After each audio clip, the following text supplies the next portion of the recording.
This podcast is presented by the Centers for Disease Control and Prevention. Welcome to Shift into Better Health, the National Diabetes Prevention Program's podcast series for lifestyle change program enrollees. For folks who want to improve their health, have more energy, and prevent type 2 diabetes, heart disease, and stroke. The Lifestyle Change Program is proven to work. I'm your host, Captain Jack, radio personality and former professional truck driver.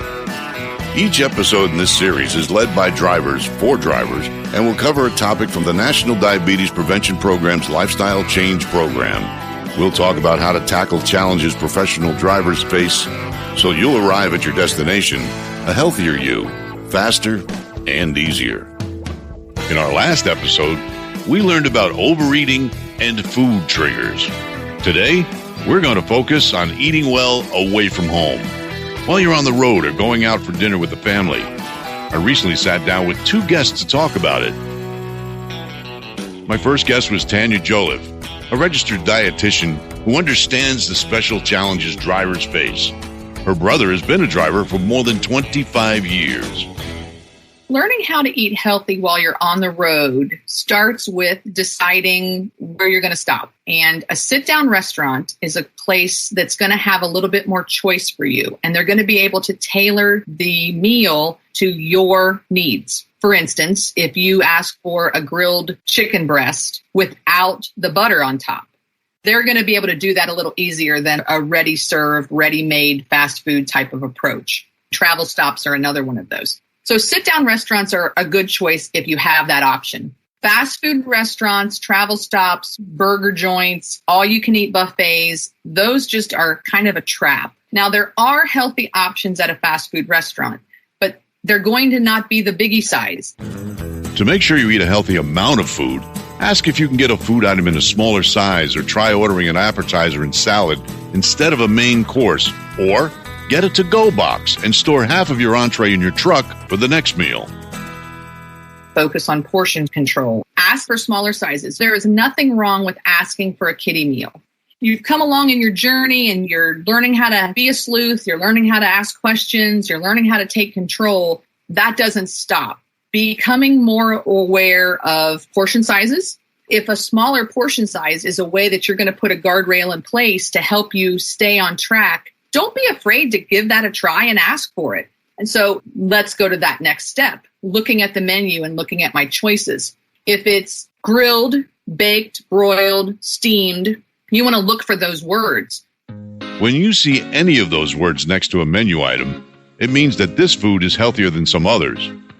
To find out if a food is healthy, you can ask 3 questions.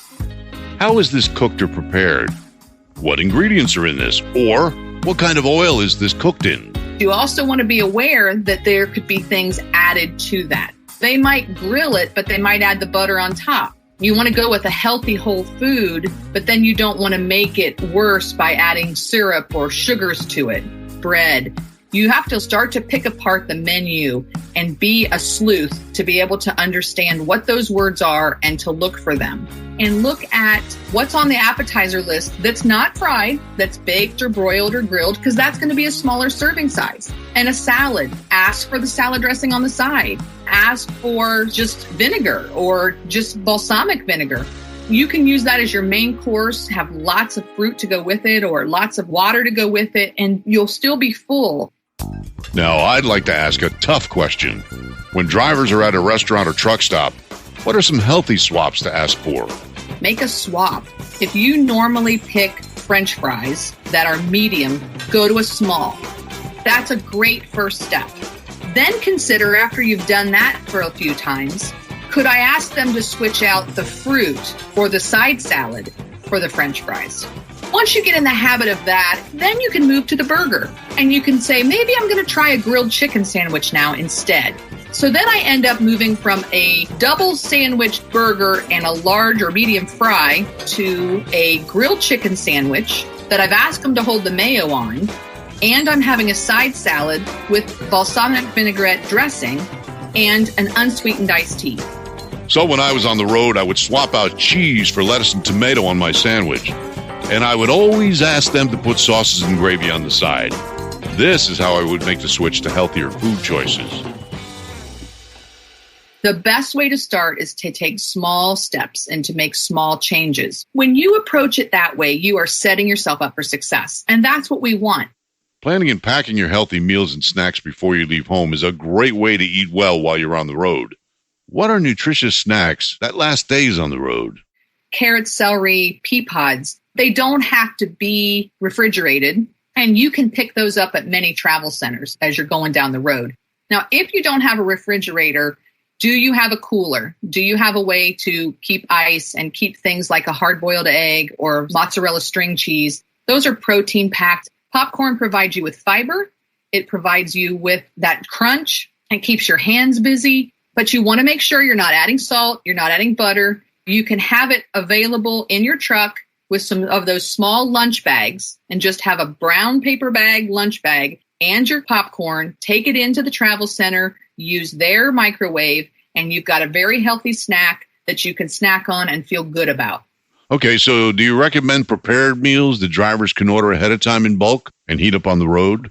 Prepared meals that you can just take and have ready to go and heat up on the road can provide a great option. But I'm going to stress the can because it goes back to what's it made of. What are the ingredients? How is it cooked? How is it prepared? You want it to be no added salt or no added sugar or no added oils and butters.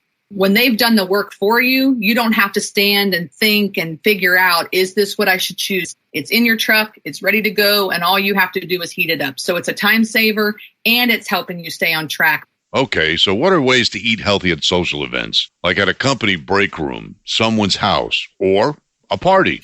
I had a driver one time who the company provided donuts, and the driver loves donuts. They wanted to participate, but they also didn't want to go crazy. So they took the donut and they shared it with some other driver. So they each had half. Seems easy, but they were both encouraging each other to still participate in the event, still be a part of the social event that the company was providing, but not blowing it out of the water. Another option is to think about what you could bring, whether that's a veggie tray or whether that's quinoa and rice dish.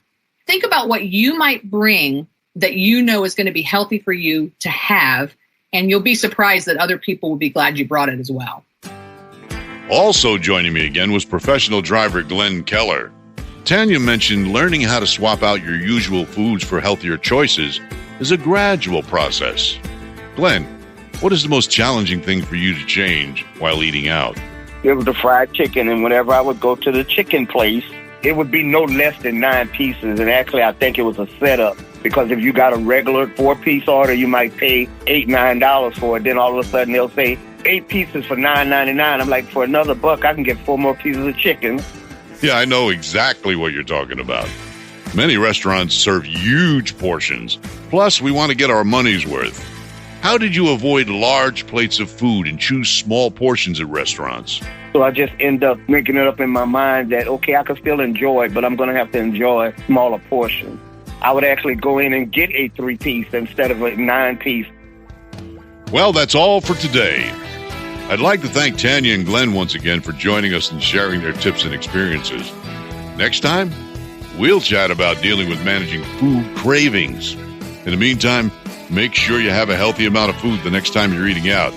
And you could ask, can I get the smallest size of this item? Remember that America needs you healthy. Your family needs you healthy. You need to be healthy to continue living this trucking life. We're on this journey together, every mile of the way. For the most accurate health information, visit cdc.gov or call 1-800-CDC-INFO.